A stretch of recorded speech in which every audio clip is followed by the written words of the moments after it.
Hello friend, मैं गोपाल गुप्ता आप सभी का स्वागत करता हूँ। चलिए, तो जो 415 क्वेश्चन की हम सीरीज चला रहे थे तो उसको कंटिन्यू करते हैं। चलिए देखते हैं। पहला क्वेश्चन है, in which year James Bond patented the steam engine. यानी जेम्स बॉन्ड ने किस ईयर में स्टीम इंजन को पेटेंट करवाया था? तो 1855 में। कब करवाया था? 1855 में। Which Lord photo was featured on the Sunlight Soap Calendar of 1934? यानी 1934 में जो कैलेंडर आया था उस पर कौन से भगवान की फोटो थी? तो कौन सी की थी? लॉर्ड विशु की थी। ठीक है। Name the union worker of 1930 and 1940 decade. यानी 1930 और 1940 के डिकेड में यूनियन वर्कर कौन थे? भाई भोंसले थे। कौन थे? भाई भोंसले। अगला है, what was the share of cotton goods total export 8011-12। यानी 8011-12 में जो कॉटन गुड्स था उसका शेयर कितना था? तो 33% था। ठीक है। अगला देखते हैं। नेक्स्ट क्वेश्चन है अपना, in which of the following year E.T. Paul published his music book. कब म्यूजिक बुक पब्लिश की थी P.T. पाउल ने?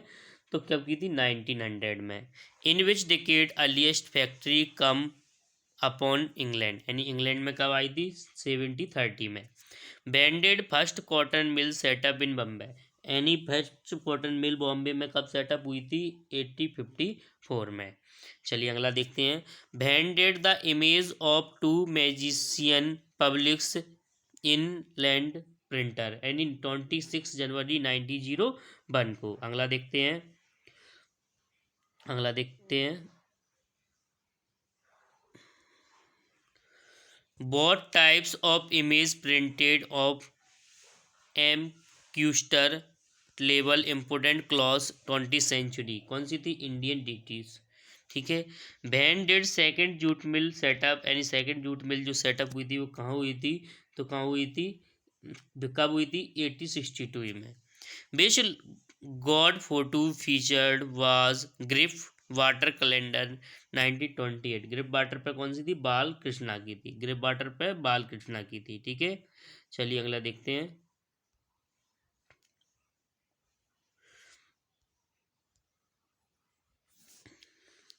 इन विच official of the East India Company had said that demand of Indian textile could never get reduced। तो Henry फेटुलो ने कहा था। Which mill had opened in Kanpur 1860? Elgin mill Kanpur में सेटअप हुई थी। Which industries was the leading sector in the first phase of industrialization up to 1840? यानी कौन सी थी लीडिंग वाली? तो 1840 में कॉटन इंडस्ट्री, क्योंकि कॉटन का भारत में अच्छा खासा प्रभाव देखने को मिलता है। चलिए अगला देखते हैं। In which country did industrial revolution take place at first? तो कौन सी ने लिया था? इंग्लैंड ने। Where was J.N. Tata stabilise iron steel factory in India? Jamshedpur. यानी जमशेदजी टाटा को जमशेदपुर यानी जमशेदजी नाम से जाना जाता है। In which three nation did first printing technology come? यानी तीन कौन से नेशन थे जिनमें प्रिंटिंग की टेक्नोलॉजी आई थी? चाइना, जापान और कोरिया।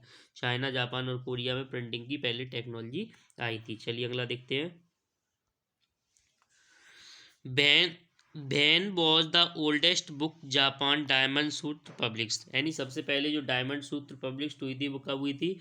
822 AD में। यानी 822 में 822 में हुई थी।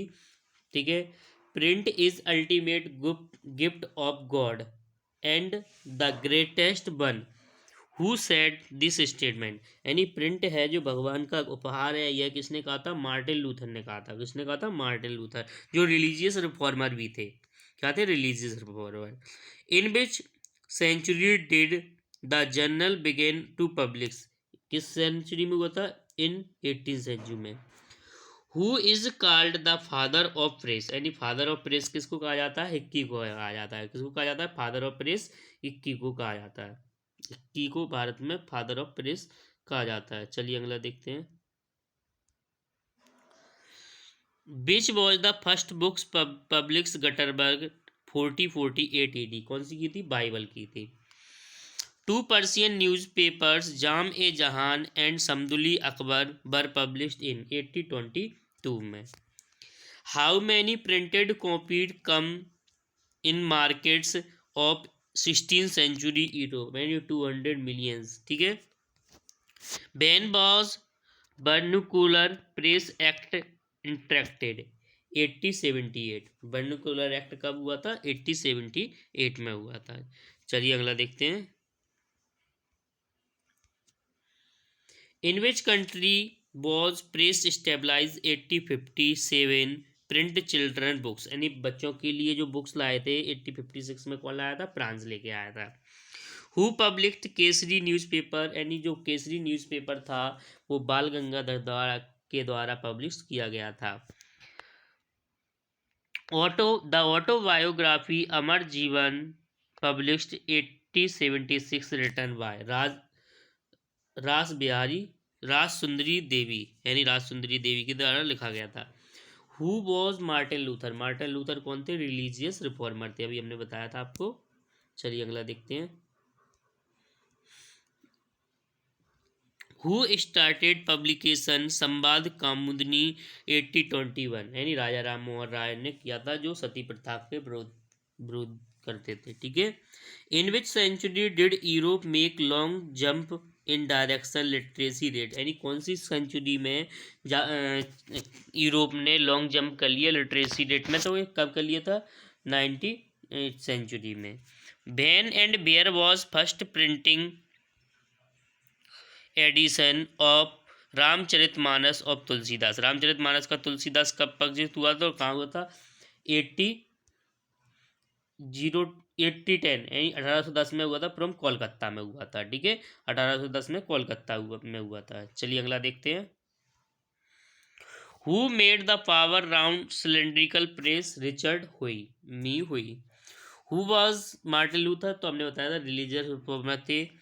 विच was the first book return by Gutenberg? Gutenberg के द्वारा कौन सी बुक लिखी गई थी? तो बाइबल लिखी गई थी। When did James Augustus Hicky begin edit weekly journal Bengal gazette? 1780।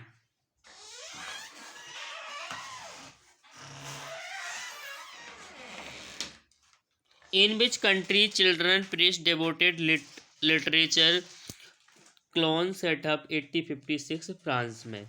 कब हुआ था? फ्रांस में हुआ था। चलिए अगला देखते हैं। How many time Belgium amendment their constitution between 1870 and 1993? 4 time. यानी बेल्जियम ने अपना कॉन्स्टिट्यूशन को बार बार क्या किया था? यानी उसमें क्या अमेंडमेंट लाया, यानी सुधार लाया था, जिसके कारण से सक्सेसफुल हो गया। What is the percentage of German speaker in Belgium? यानी जर्मन स्पीकर कितने थे बेल्जियम में? 1% थे। ठीक है। चलिए अगला देखते हैं। When was act press recognise in Sinhala speaker official language? यानी सिंगाला जो ऑफिशियल लैंग्वेज थी चाइना की, सॉरी श्रीलंका की, तो वो कब रिकॉग्नाइज किया गया था? 1856 में। What percentage this Christian in population of Sri Lanka? 80%। Which of the following language are not spoken in Belgium? यानी बेल्जियम में कौन सी नहीं बोली जाती है? डेनिश नहीं बोली जाती है। In which year did civil war in Sri Lanka end? यानी श्रीलंका में जो सिविल वॉर चल रहा था उसका अंत कब हुआ था? 2009 में हुआ था। चलिए अगला देखते हैं। According to Belgium constitution ratio between number of Dutch and French speaking minister central government remain? यानी जो सेंट्रल गवर्नमेंट बनी थी उसमें इक्वल बनाया गया था, डच वालों को भी इक्वल बनाया गया था और फ्रेंच वालों को इक्वल बनाया गया था। The organization were format demand creation independence in Tamil? यानी तमिल के लिए क्या था इंडिपेंडेंस? ईस्ट श्रीलंका में 1980 में। Power sharing can happen with which of the following? यानी रिलीजियस ग्रुप, यानी जो पावर सत्ता का विभाजन होता है वो रिलीजियस ग्रुप के आधार पर होता है। विच एंथिक group majority group in Brussel? यानी ब्रसेल्स जो राजधानी थी बेल्जियम की, तो वहाँ पर किसकी मेजोरिटी थी? फ्रेंच स्पीकर की। तो जबकि जर्मन स्पीकर्स वहाँ पर क्या थे? कम थे। In which of the following country headquarter of European union located, and यूरोपीय लोगों ने अपना हेडक्वार्टर कहाँ बनाया था? बेल्जियम ने बनाया, Belgium. In which of the following country majority led war, यानी Pakistan. When did party share power from government and other call, तो एलियंस के तहत सेट करते हैं। Thank you. इसके आगे की सीरीज हम कंटिन्यू रखेंगे। यदि किसी को नोट्स चाहिए तो वो मुझसे संपर्क कर सकता है। धन्यवाद।